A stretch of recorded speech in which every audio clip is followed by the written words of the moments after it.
Gotcha-maniacs.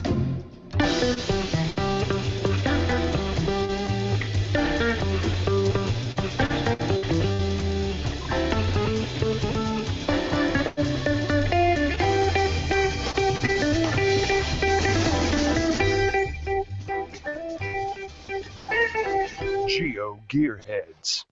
Hey, it's the 131st edition of the GeoGearHeads. This is a show for location-based gamers, especially geocachers, with a focus on gear and tech. We record live through Google Hangouts on Air every Thursday night, allowing you, yes, I'm looking right at you, to join us live and pitch in through the live Q&A function. By the way, I'm the bad cop. And I'm Daryl W4, and tonight we have a special guest, DeBear, back again to talk about geocaching.com travelers. Welcome back, Dave. Well, thanks. It's good to be back.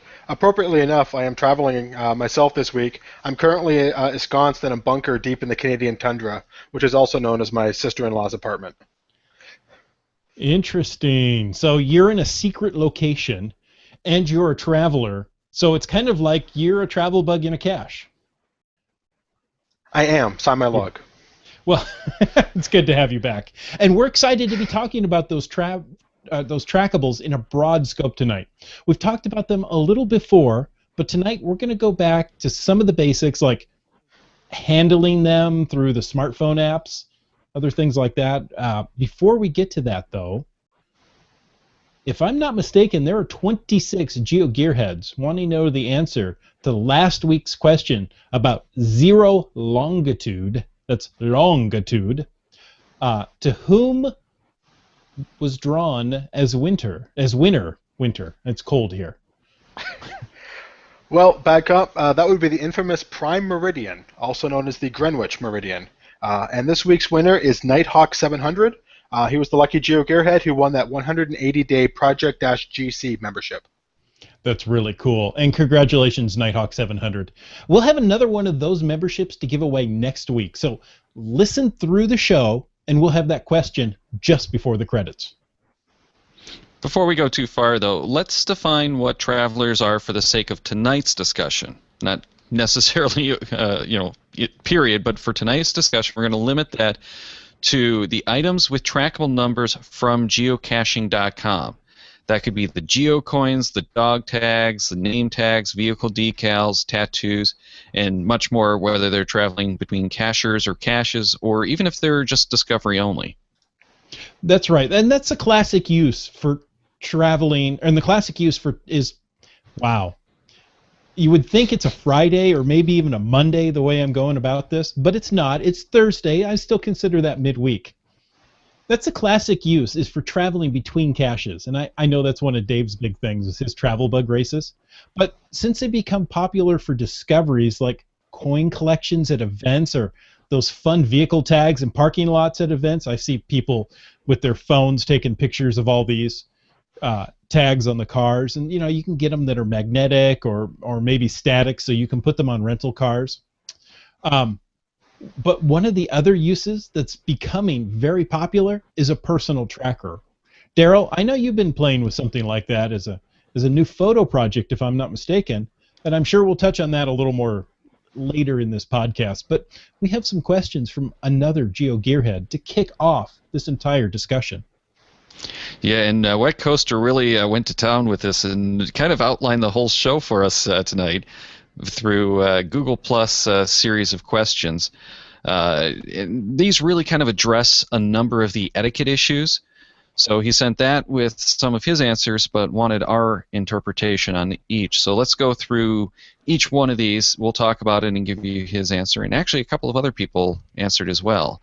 So the first question is, how long do you usually keep a trackable in your possession? And his answer? Too long.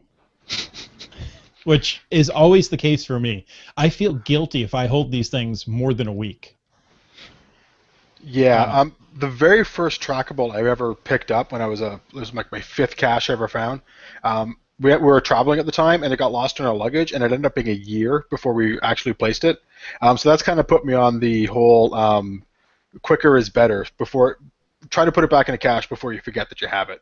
But I like to keep within the kind of the ground speaks stated rough guidelines of roughly 2 weeks. You should hold on to a travel bug before you stick it in the next cache.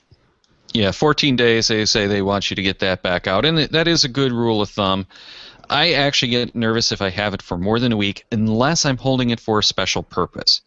There are some of those trackables that want photos with something, they want to go to events or something like that, where in order to help them with that mission, I'm going to hold on to it a little longer. But when I pick those guys up, I'll usually make notes of that in those logs. When I grab it, we'll retrieve it, whatever, that's what it's going to be. And I will sometimes post additional notes, and especially if it's something that needs a photo, I love taking those around and doing the photos with them. It's just a lot of fun. Exactly. And I will hold on to a trackable, especially if I know I want to give this to someone. I will wait till an event to hand it off to them, or if I happen to see them, we plan something else out. Now, yeah, and Team Pugach said that he tries to keep or he tries to get them into another cache within 10 days. So, roughly that same kind of week rule that I have, I guess. Somewhere between a week and 14 days. Yeah. So, next question is, do you keep trackables you have found to place into specific caches? Well, we kind of touched on this one a little bit already, but specific caches, again, only if it meets the mission. Though I think we do want to talk about appropriate cache placements for your where you're going to drop those. But before we get into that, guys, do you keep them around for specific caches? I only do it, again, if it's a specific mission. I actually did that on this trip here. When I was heading out to Woodstock, I picked up a random travel bug from a rest stop in North Carolina, and its mission was to come to a park in Ontario that I knew I was going to literally be driving by about 3 or 4 times on my planned trip here. So I picked it up. I logged that in the note when I said I picked it up, saying, by the way, I'm going to hold on to this for a month because I'm going to be able to drive by and give it its mission. But it's usually when it's something specific like that I'll hold on to the travel bug longer than the week or 2. For me, the very first travel bug I found, I picked it up, and back in those days, I had to go back home to read what its mission was, and its mission was to travel up and down the I-5 corridor. Oh, okay.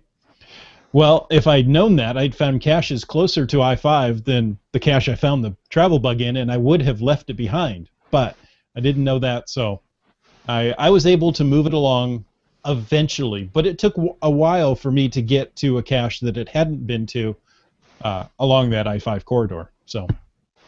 Well, and Wet Coaster had said that some he targets for specific caches depending on their mission. So again, along the same kind of lines. Team Pugach, only if the trackable wants to be put in certain caches, like a puzzle cache. And that is a good point, though. What is an appropriate cache to drop a trackable in? Aside from anything else, aside from the mission or whatever, if it doesn't have a specific mission, doesn't want to go to a specific cache, what are good caches to put a traveler into? To me, the first obvious one is going to be something that's a travel bug hotel, because those typically are close to the highways. We did a whole thing about that on our Geo Woodstock trip, and as part of that special coverage. But outside of those, do you put them in some of these older caches? Do you put it in the more difficult caches, puzzle caches, and that kind of thing? Dave, what's your opinion on that? Well, unless it's specified, I assume a traveler wants to travel. So I try to put it in the caches that are most trafficked. So travel rest stop caches, caches near airports, large caches with a lot of favorite points, and caches also that seem to be not muggled a lot or messed with. Because one of the worst things you can do is drop a travel bug in a cache and get the note the next day or whatever that the cache was muggled and all the travel bugs have been stolen or lost. But I try to put it in caches that the low difficulty in terrain caches, like the 1.5s, and that will get a significant amount of traffic, so the chances of that travel bug moving on safely are as high as possible. Interesting. For me, I'm lucky if I can find a cache big enough to hold a travel bug anymore. Yeah, which is another big problem. But the other thing that I will add to that list, because I kind of do the same thing with trackables as I'm moving them, is I try to put them in newer caches, because the newer the cache, the more likely it is to be hit. The older the cache, it's not uncommon around here that an older cache during the summer will maybe get hit once a month. But they'll go the entire winter, and that travel bug is just kind of stuck in jail. So that's something that I really do try for, is get the newer caches where you're expecting more traffic. Again, if it's near the airport, you're fine. If it's on the interstates, those kind of things, you'll usually get a lot of traffic regardless because you have the travelers. But when it's a local cache, the older caches mean it's going to be stuck there for quite a while. And of course, again, a highly favorited cache is always a good place to put a traveler. You're going to get a lot of people who will come into town just to do a cache like that, and will help a traveler move along. Oh, absolutely. Well, let's move on to the next question from Wet Coaster. And he asked, what do you do when you find a trackable in your bag that has been there for months and months?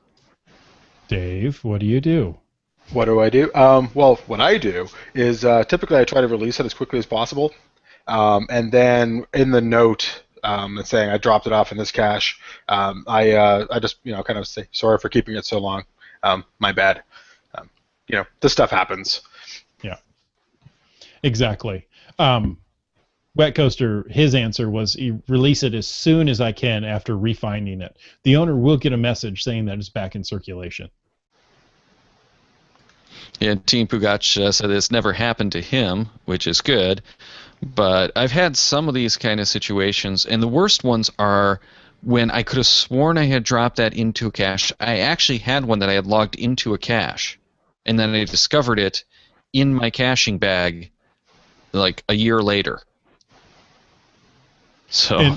And I will do the opposite. I will drop it in a cache and forget to log it that I dropped it in the cache. Forget to log it into that cache. So it's there, and I've had people contact me, and again, this is before I was using a smartphone for everything. People contact me and say, hey, I picked this up. It says it's still in your possession. Oops. Yeah, I've actually gotten the habit of when I drop a travel bug into a cache, before I drop it in, I'll take a picture with my smartphone of the code. That way I'll be reminded that, yes, I dropped it. I won't necessarily remember which cache that day if I did a bunch, but at least I know I'll have it, and I'll have the code so I can log it properly that's saying, either it's been placed properly or, sorry, I screwed up. My bad. Please forgive me. All right, so the next question on the list is, do you attach a tag with the mission to all, some, few of the trackables that you release? I have gotten the habit of doing it for all my caches, or for all my trackables. I did it in the past, but lately I have been, and I've been as specific as possible. I have a label that I use that seems to be quite successful. I use it for my alien travel bug race, so some of you may have seen it. Basically, it's about an 1 by 4 inch piece of paper, and on one side I put travel bug, do not keep in big bold letters. On the other side, I put the mission in smaller letters so you can actually fit in like a description. And they said, this is a travel bug, please move you along. My mission is to go here. If I have a specific cache, I'll list the cache name and the GC code. Otherwise, it's just, I want to go to travel the world, or I want to go to all 5 continents or 7 continents, or I want to go to like my travel bug race, which to come to my hometown of Lenore, but it's very specific as to what it wants to do, and it seems to be more successful.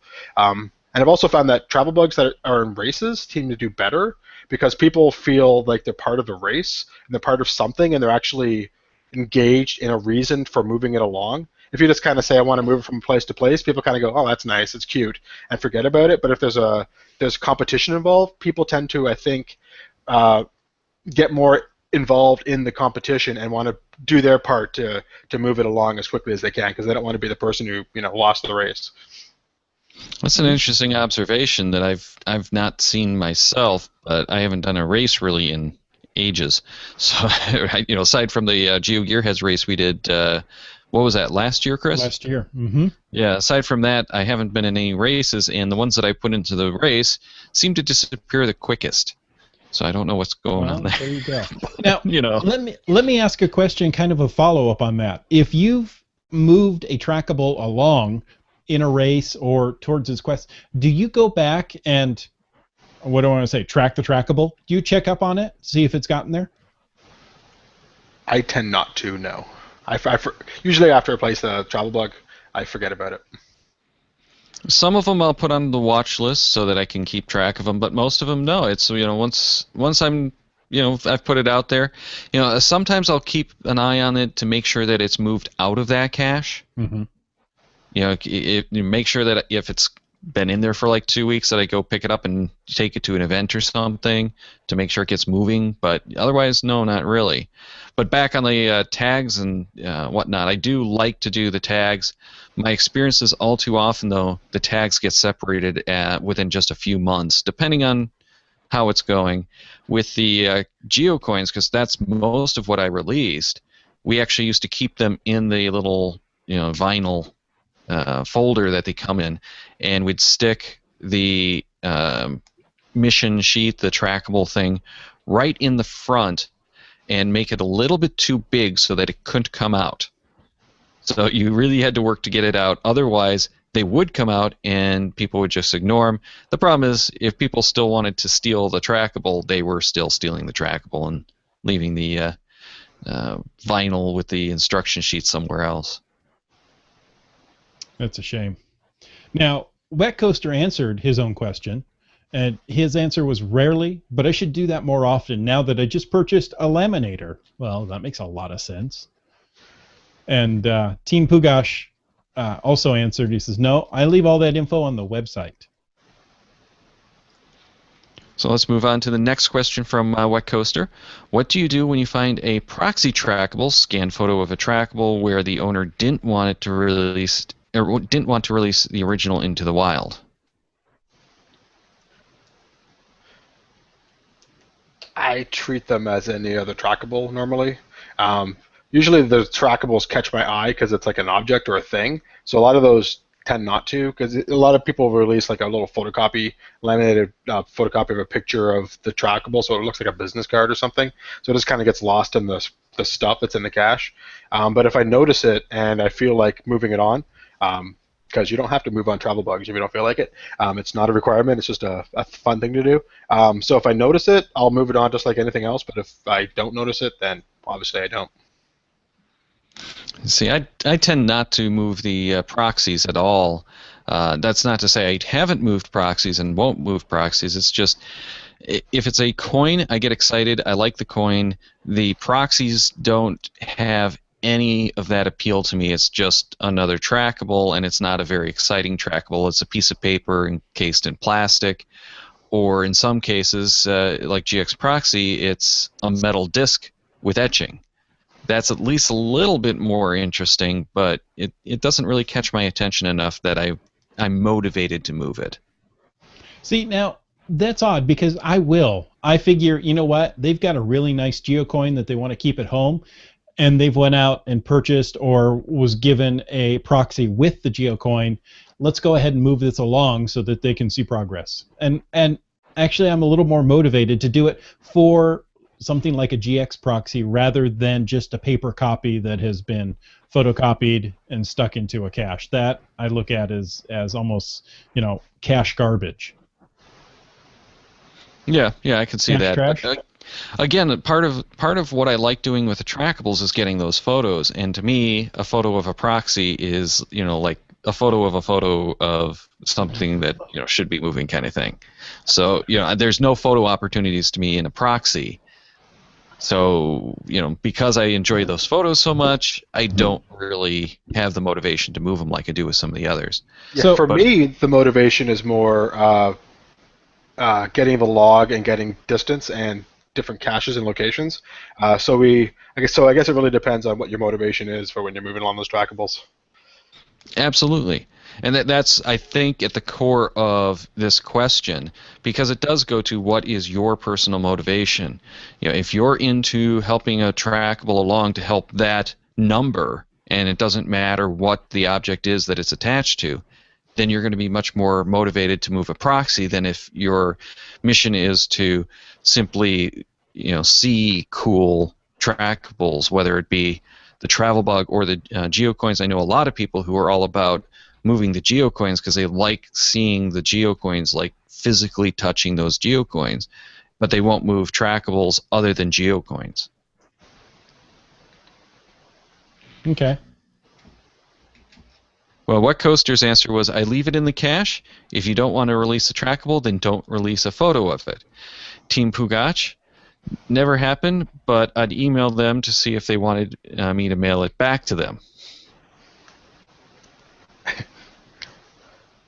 I don't know that he actually got the right implication there, but I have seen some of these that I don't think were released by the original owner. That's not been the case recently, but a couple of years ago we had an issue where someone apparently was creating the proxies of the coins, releasing those, and keeping the original coins themselves. Oops. Oh, that's not good. No. That's bad caching etiquette. Yes. Theft is what that is. Very, very much so. Now, Native Texan actually had a follow-up to that, though, and we've kind of already talked about it. She asked, what about the nice proxies specifically made for the events and the megas? I got a nice coin and duplicate proxy coin from GX Proxy for finishing a local geo tour, much nicer than a paper copy. Well, what Coaster's reply was, if it's a traveler that comes with the coin, I have no problem with that. I have one of those Groundspeak book trackables with avatars of all the lackeys. It came with a traveler that I still haven't released. It's the picture of the trackable that I personally object to.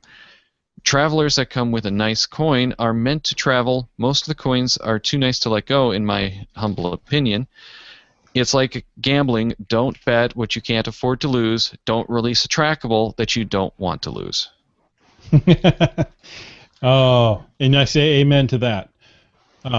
Exactly. If you've got a trackable that is a beautiful one, and for all our audio listeners, I'm holding up the Groundspeak Lackey geocoin here in front of the camera because I know you can see it if you look really close into your microphones or your headphones.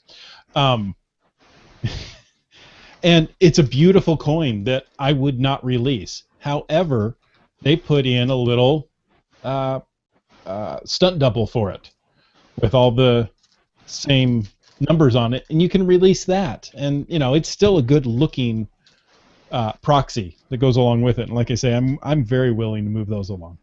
Yeah, well, and those are a little different because they're actually like the dog tags, so you can attach them to something too and use them as a more traditional travel bug. So that's a pretty interesting way to go too. And I like those. Those I'll move because they're more interesting. They have something else attached to them. Yeah, it's very different than the traditional photocopy proxy or whatever that mode is that you want to talk about, where it is a traveler in its own right. Right. We did get a comment from Nighthawk 700 that someone here in Maryland was just contacted by someone else who bought a geocoin on eBay. It turned out to be owned by the first person and released. That means a cashier found the coin and then sold it. What a shame. Yep. Yeah. I think That's it's wrong. really important to outline that when a traveler is released, that traveler is still the property of the person who released it. It's not swag to be traded. It doesn't belong to the cache owner. It is actually the property of somebody. So if you're taking it and selling it, then you are, stealing, and you're a bad person. Yeah. Now, I will say that we have run into a few situations where some of these eBay sales were someone who's trying to clear out an estate or something. That's rare, but it does happen. So, that's the kind of thing. It's a muggle who's just selling a bunch of stuff on eBay. They don't know what they have. It's just stuff they found.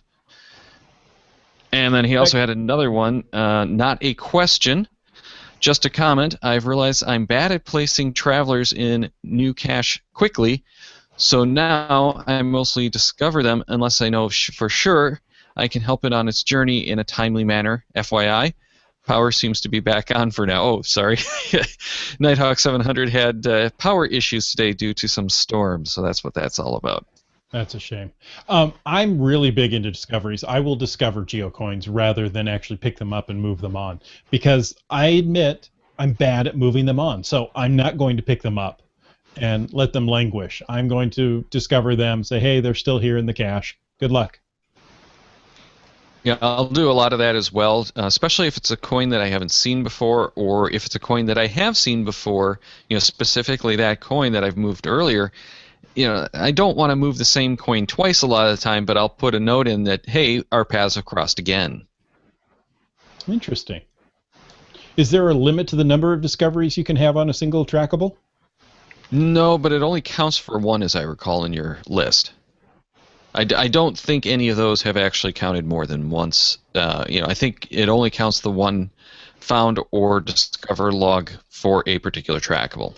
That makes a lot of sense. Yeah. I've never tried it. Yeah, it's not like the caches where you can log 2 finds and have a count. It's just the one counts only.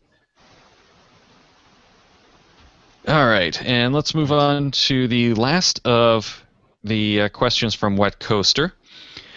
And he says, many of us have gone to a cache only to find the trackable listed as being in that cache is not there.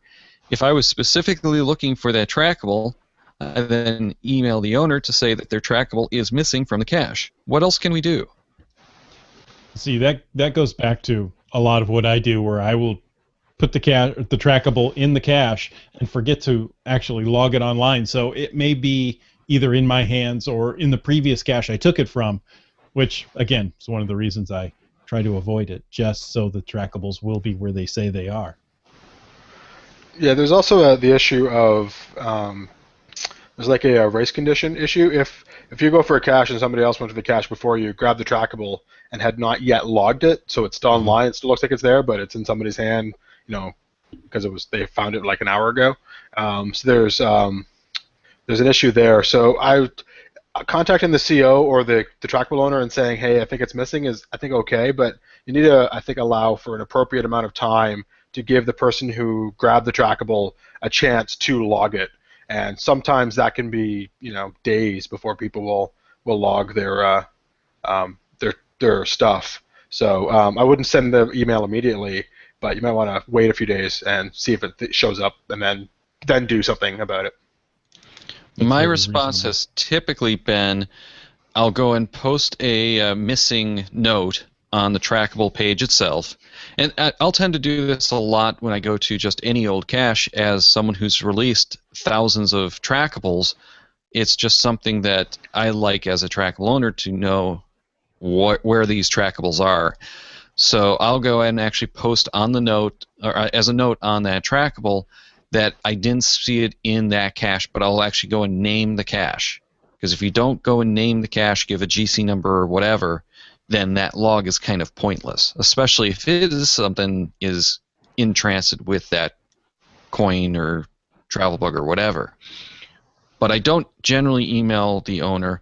What I do sometimes, as especially if it's one that appears to have been missing for a while, is I will email through geocaching.com the cache owner, because they have the ability to check on that cache, whereas the travel bug owner does not.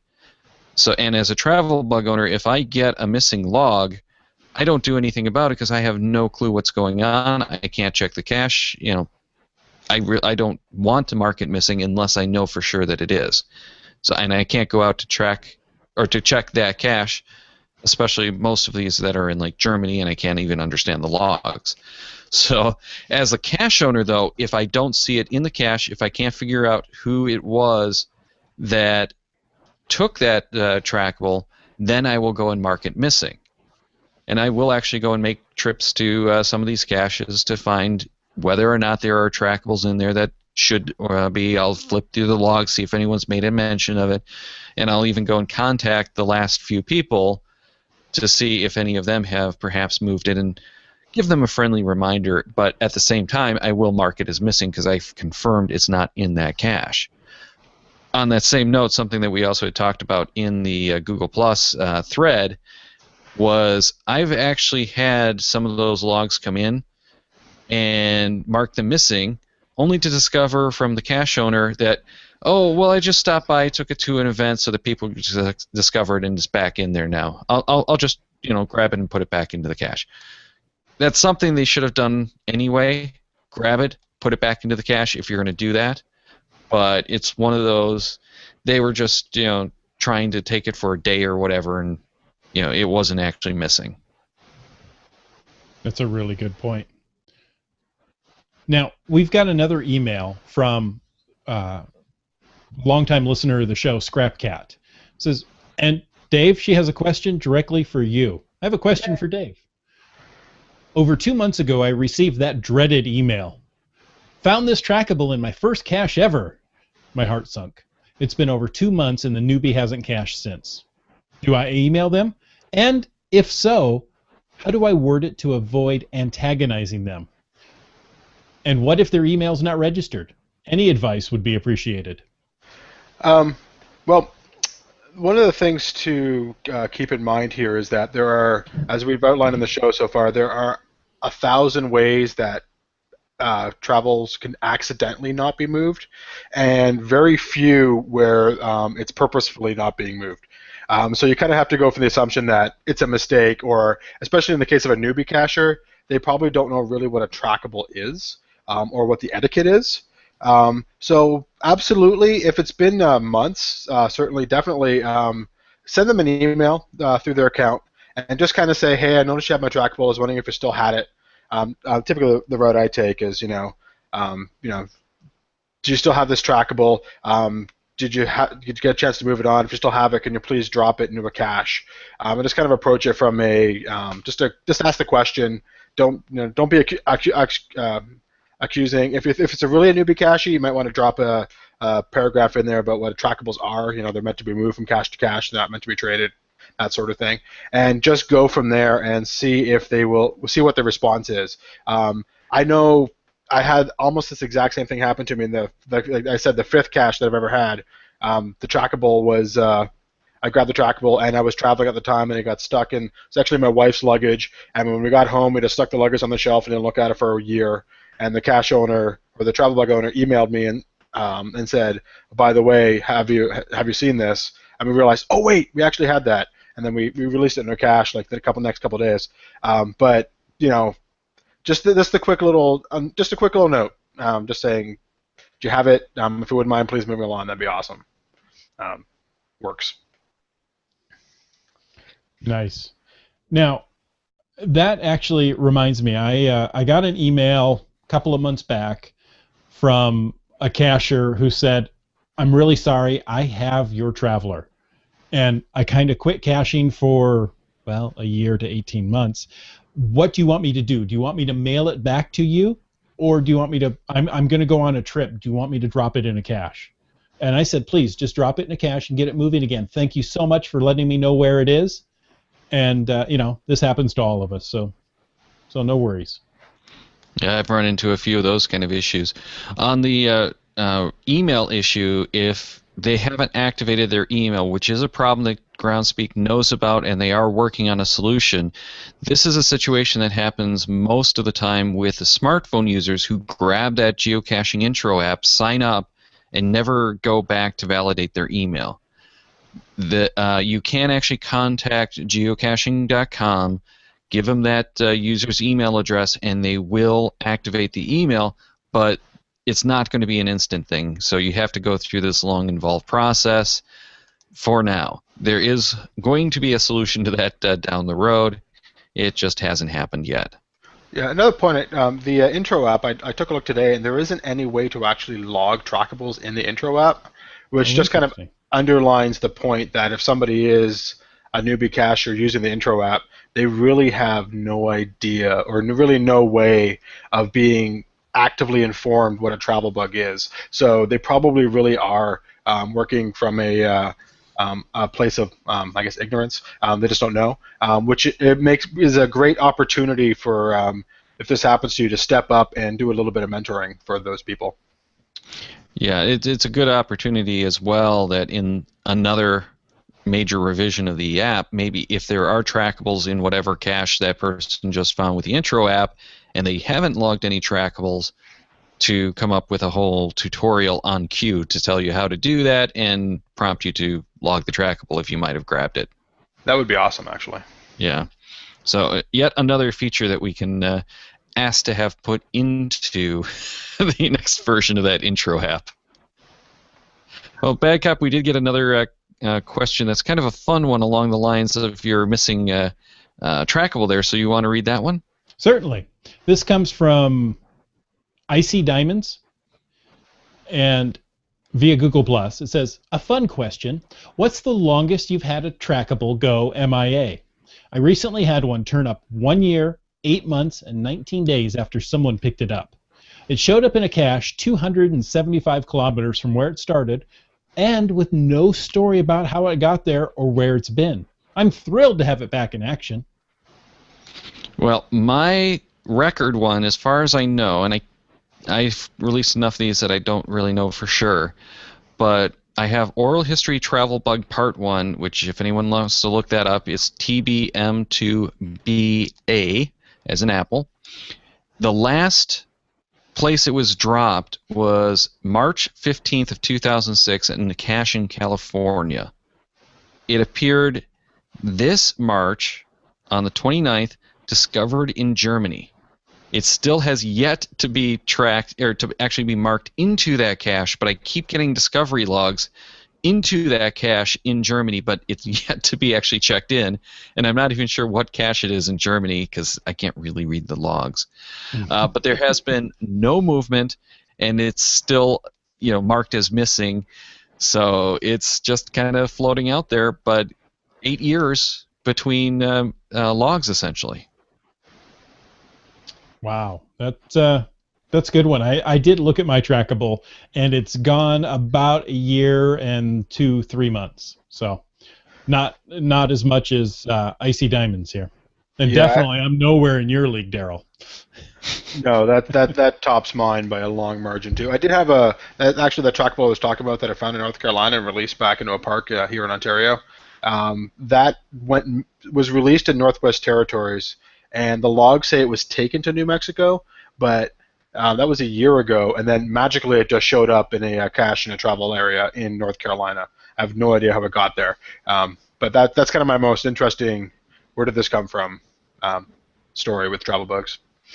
Interesting. Now that does lead into a good etiquette question that's still kind of floating, and no one really has had a good answer to.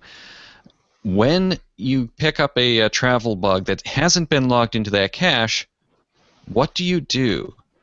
And I'll start off with my answer, which is because it could have been just placed there, by someone who's on vacation just a day or two ago, maybe it's a week ago, and they haven't had a chance to get back to the computer. Again, this is something that's kind of less common now that we have smartphones. But it still happens, and as we've talked about on previous shows, you might not want to advertise that you're not at home by logging your caches. So it could be that you're just not logging it. So if that's the case, I usually will leave it until I'm ready to drop it again, or about 2 weeks.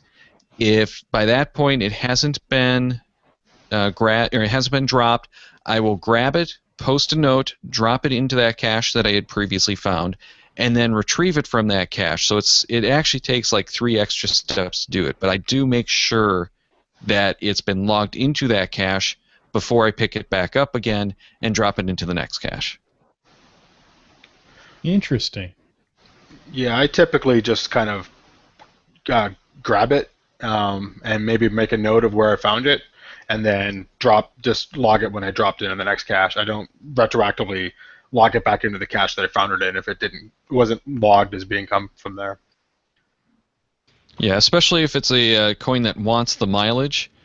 That is something that you really should be doing, is dropping it back in. And I've had some of these where I know I'm going to drop it the same day because I'm traveling. If I'm coming from Michigan and driving out to St. Louis for Geo Woodstock, sometimes I've grabbed a trackable somewhere along the way that wants to get to Missouri, so I'll grab it. If it hasn't been logged in, I'll grab it right there from the smartphone. One of the reasons I love having the smartphone now. Then I'll log my cache, drop it into it, and then I'll go and pick it back up before I log into that next cache to drop it again. That makes a lot of sense. And so, Daryl, let's take just a moment to talk. I know everybody doesn't have a smartphone.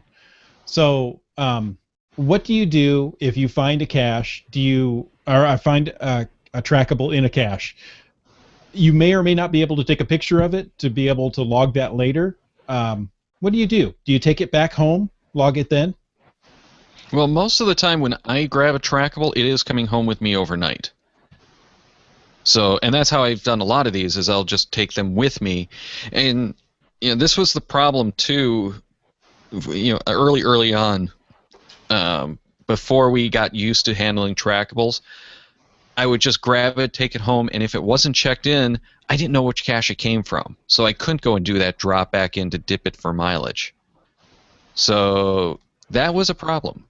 And I should also note that now that we have that visit log, or the dip for mileage that a lot of people call it, that's actually probably the better way to do that, because then you don't have to worry about making multiple logs on it. It just drops it for the mileage and moves on. And that's something we should probably also talk about, but we're already at 41 minutes here, guys. With this, this took a lot longer than we expected because we had so many good questions, and there are still more questions in the Google Plus live Q&A here. But by doing that dip, you still get the mileage, and you don't have to go through all those extra logs, and that makes it easier too if you're doing the logging from the smartphone. You can pick it up, dip it in with your log, but you don't have to submit those logs. And then you can finally drop it where you actually finally drop it. And I know a lot of people who will do the visit, the dip for mileage log on every cache they visit while they have that trackable in their possession to add up the miles on it. Some people like that, some people don't. Personally, it drives me nuts when I see all those logs, so I don't especially like it. Yeah, I don't like all the logs, but I do like the miles, so it's kind of a catch-22. Yeah. Yeah, and there are multiple types of logs, and we'll actually go to another comment here from Wet Coaster, who said he hadn't thought of just discovering trackables in a cache. If I'm not going to take it, I leave it alone. I must start at least discovering so the owner knows it's still around. It's a really good point. I mean, I discover them, for my own benefit. But yeah, you're right. The owner gets to know, hey, it's still around, it's still alive, and apparently in good enough a condition at least to discover it. So. All right, here's another one from Nighthawk 700 on those discovery logs. He felt so bad when a few months ago he discovered a geocoin that had been missing for like 3 to 5 years, left it in the cache, and then the next few days the cache was stolen with the trackable still in it. Ouch. Yeah, no kidding. But those discover logs are a great way to say that, yes, it's still there, and that's one of the reasons I like it. The whole reason that they added that and the visit logs was because initially the trackables only had the retrieve and drop logs. So if you wanted to discover it, have it added to your list of trackables that you've encountered, you had to retrieve it and then go and drop it again, which was a real pain in the butt. Okay. So, can you imagine doing that at something like GeoCoin Fest? Yeah, and that's the thing, is that as it became so popular, and that's another excellent point. Now that we have things like the tattoos, the vehicle trackables, what, you're going to steal my car and then give it back to me? That's not very nice. How am I supposed to pick up a tattoo? Yeah, exactly. I'm going to cut off your arm so that I can log this and then give it back to you, and then it's up to you to stitch it back on. Ooh. But I was thinking, come home with me, and that sounds creepy. I think at that point you want Velcro. Oh, there you go. Yeah, no tattoos anymore, right? But in any case, the Discover log is great, because if you're just wanting to tell the cache owner that, yes, it's still in the cache, if it's something like the trackables on the cars, on a person, on a dog, I've seen a lot of those collars, it doesn't move it. It doesn't do anything to the mileage. It just says, yes, it's here. I know, I saw it. And unfortunately, we see a lot of those now that are posted to like Facebook, and I have one of those coins that I get like 5 or 6 logs a day where someone has spotted on Facebook. I have no idea if the coin is actually still in circulation. I'm guessing that it's not because there's hundreds and hundreds of these discover logs, but no coin anywhere. So that's the discover logs. Is it doesn't really do anything. It just says, yeah, I saw this tracking number somewhere. Mm-hmm. The visit logs, essentially that's like dropping it in and picking it right back up. So you have to have the coin in your inventory to use that. So you had to have picked it up already. But once you pick that up, then you can visit it to the cache, and then it stays in your inventory. It doesn't go into the cache. And that's the difference between the drop log, where it actually goes into the cache for someone else to pick it up. I like the whole idea of the visit or the dip. It allows you in one motion to log that trackable into a cache, pull it right back out, and keep going. Where you said before, Daryl, it was a 2 or 3 step process. So I think it's nice. Yeah, well, especially for things like that mini cacher traveler that I have, where it's just a Lego minifigure that goes with me everywhere. And Dave, I know you've been looking at that because I've been passing you the links just because I know you're into Legos. And all it does is it goes with me. It's a little photo project. I get photos of the cacher near or around the cache area, something that's visually interesting. I tell a little story. I'm not actually putting them into any caches, so it wouldn't make sense for me to drop him into the cache. He visited the cache.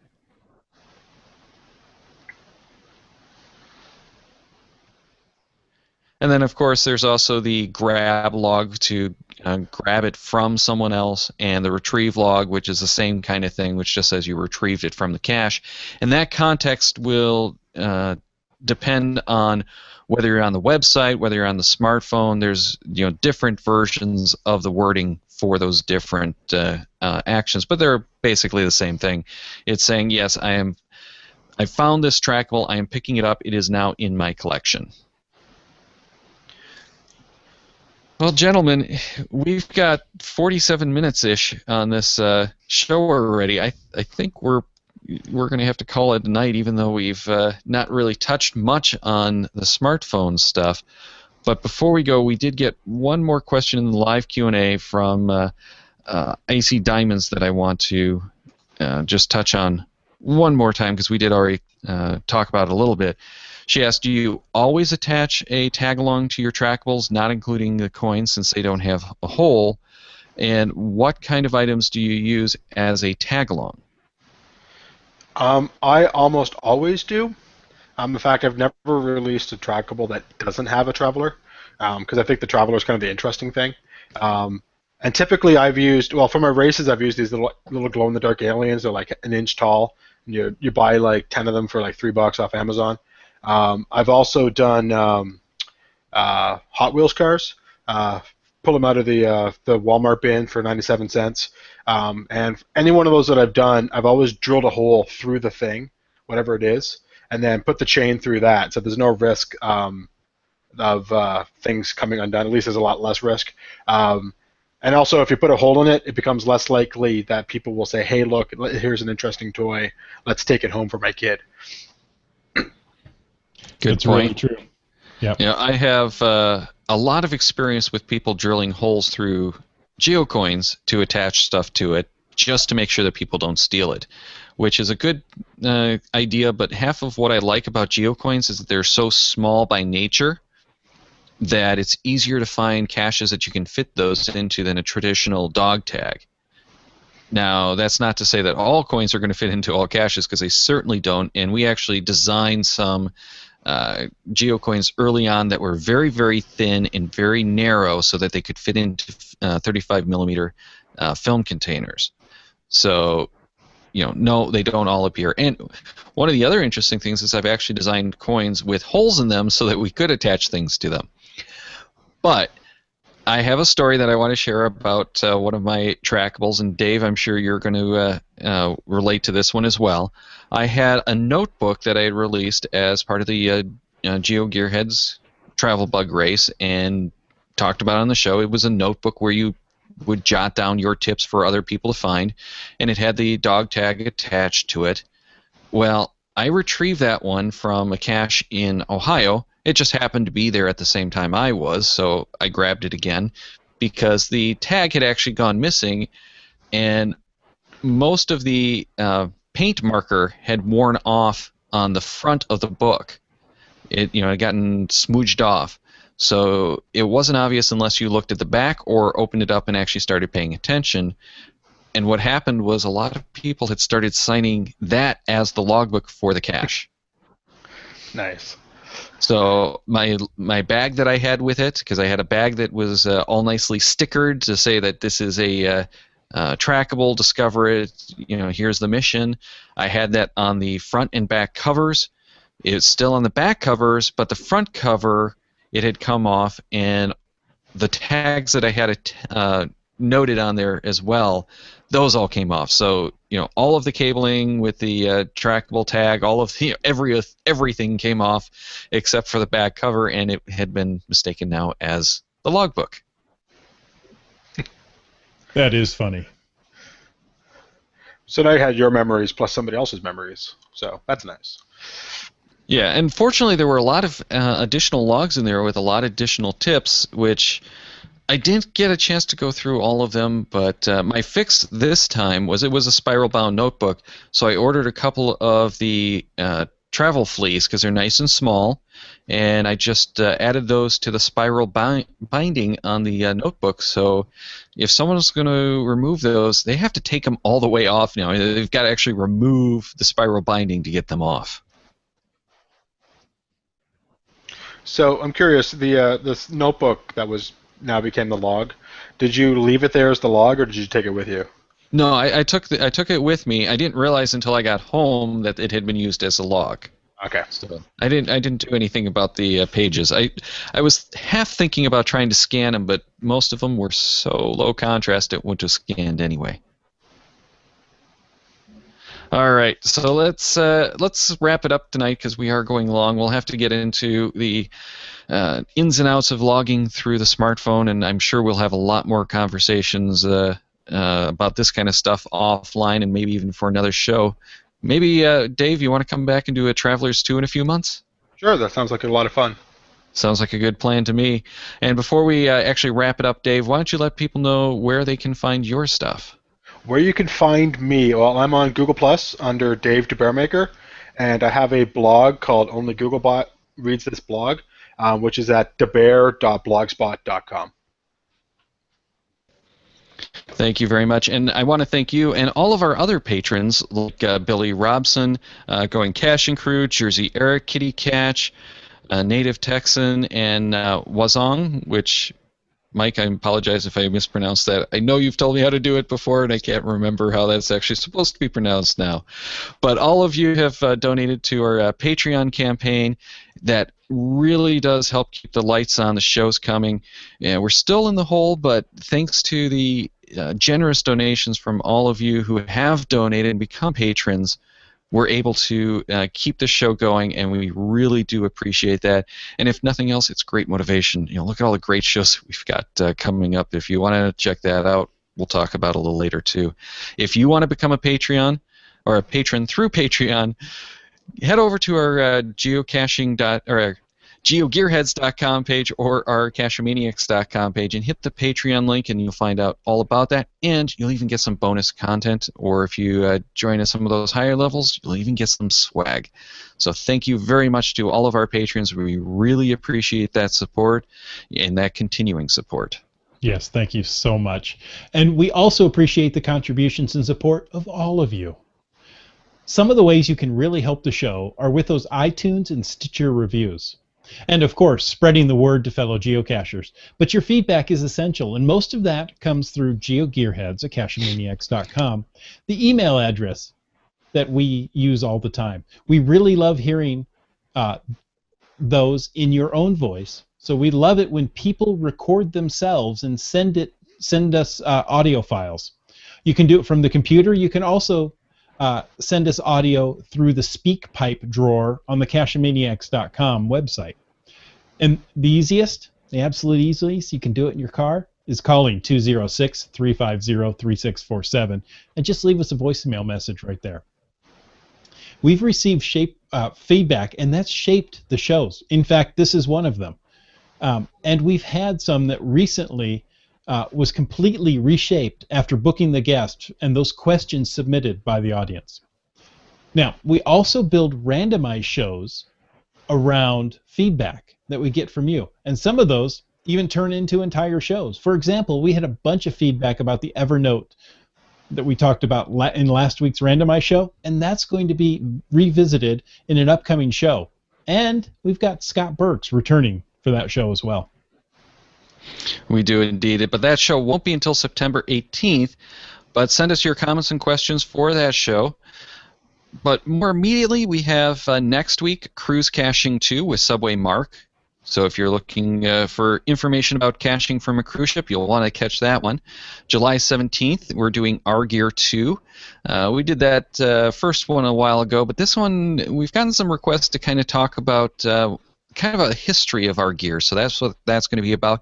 And we'd love your feedback about how you started and how you've migrated. Maybe you started with a smartphone and have added a GPS, or you started on the GPS and have moved to the smartphone. Let us know. Drop us that email. Tell us what you've done at the start of your caching and what you're doing now. July 24th is going to be our next randomized show. This time we're going to have Land Monkey, so another Canadian invasion there. On the 31st, it's mega event planning, and that one's going to be exciting because we've got Dane of Team AZMO and Brawny Bear, and they've got experience with Moga and Geo Woodstock 12, so they'll be able to share a lot of good information, hopefully, for people who want to know what kind of goes behind the scenes on those mega events. And then our first show of August, number 136, we're going to be talking about road caching again, and you know what, Dave, you're coming back for that one too. Absolutely, looking forward to it. So you can watch us live through the Google Plus Hangout on Air, or on YouTube through the live stream at 9:10 p.m. Eastern, 6:10 p.m. Pacific.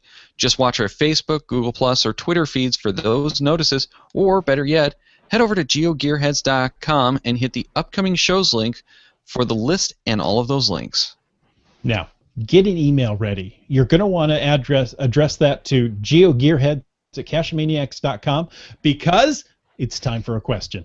This is question 132. Now, this week we're asking a question related to next week's guest. You know, we often do this.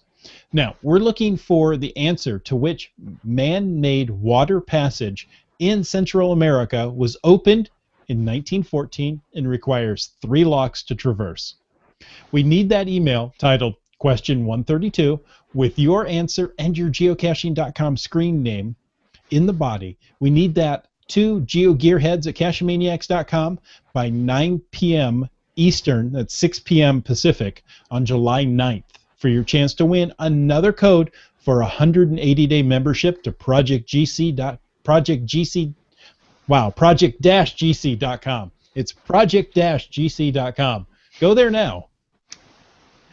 Check the Cachemaniacs website at cachemaniacs.com for more on the GeoGearHeads, including show notes for this and all of our episodes. We love hearing from our listeners, so leave us feedback by calling 206-350-3647, by emailing geogearheads@cachemaniacs.com, or through social media.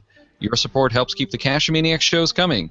Please consider becoming a patron or making a PayPal donation through the link on our website to support the Cachemaniacs shows.